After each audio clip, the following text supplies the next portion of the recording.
Hello, everybody. My name is Dean Davis, and this is Multiply, the podcast that provides a word of encouragement for village church planters. Throughout the ages, Christians have asked a simple question in many different ways, in many different places. This is a question that followers of Christ keep trying to answer.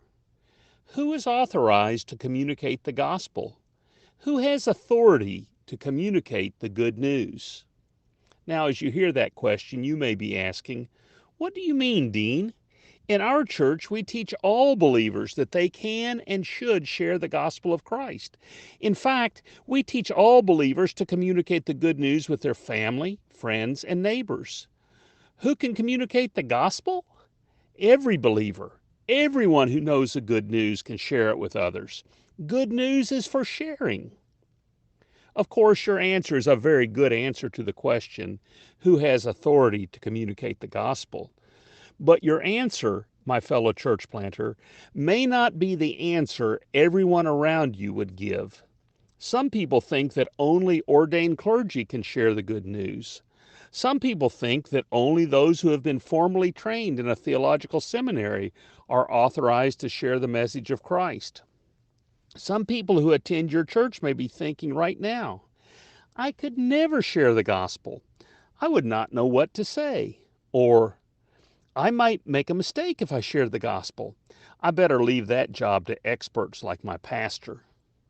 The Apostle Paul and his two disciples, Timothy and Silas, told the new believers in the recently planted church in Thessalonica, we speak as those approved by God to be entrusted with the gospel.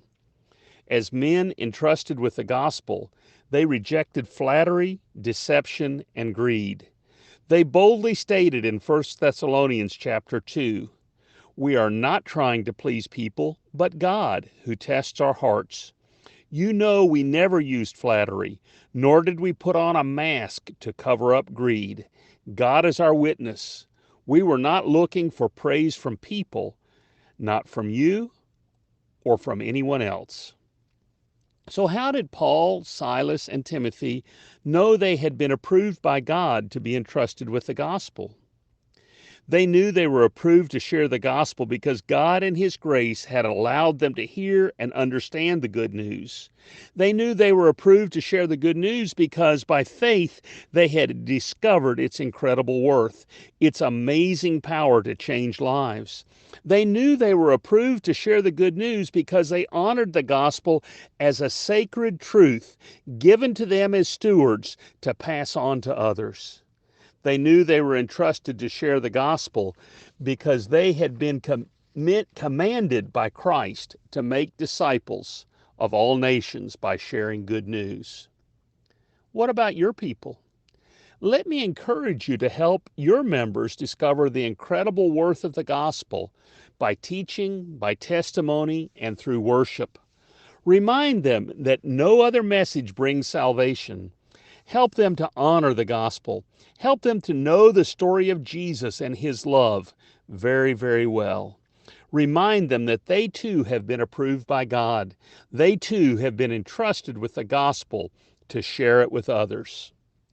This has been Multiply, and I'm Dean Davis asking, who will you share this encouraging word with today?